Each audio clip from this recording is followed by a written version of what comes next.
అన్నదమ్ములు ఇద్దరు ఉంటారు. అన్నకు 10 ఏళ్ళు, తమ్మునికి 5 ఏళ్ళు. వాళ్ళకు ఒకరంటే ఒకరికి పిచ్చి, ఒకరంటే ఒకరికి ప్రాణం.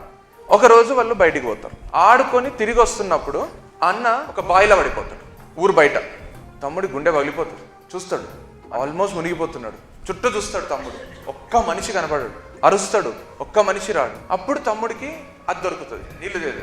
తాడికి బకెట్ కూడా ఉంటుంది, అది దాంట్లో కుదులుతాడు. బాయిలో వదిలి గట్టి పట్టుకో అన్న, నేను నిన్ను బయటికి తీసుకొస్తా అంటాడు. వాళ్ళన్న గట్టి పట్టుకుంటాడు. వీడు మన బలమంతా ఉపయోగించి దాన్ని గుంజుతాడు. వాళ్ళన్న దాన్ని పట్టుకొని బయటికి వచ్చేస్తాడు.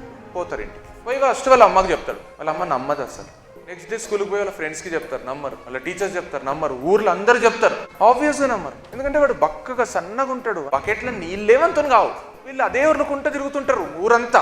పిచ్చి పట్టిందని గురువు దగ్గర తీసుకుపోతారు. ఆయన చెప్పేస్తారు, మీ చిన్న కొడుకు చెప్పేది నిజం. అక్కడ మీ పెద్దోడు బాయిలో పడిపోయినప్పుడు చుట్టుపక్కల ఎవ్వరు లేరు హెల్ప్ చేయడానికి. అండ్ చుట్టుపక్కల ఎవ్వరు లేరు నువ్వు మీ అన్నని పైకి లాగలేవు అని చెప్పడానికి. మీ చిన్న కొడుకుకి అతనికి కూడా తెలియదు తన వల్ల కాదని.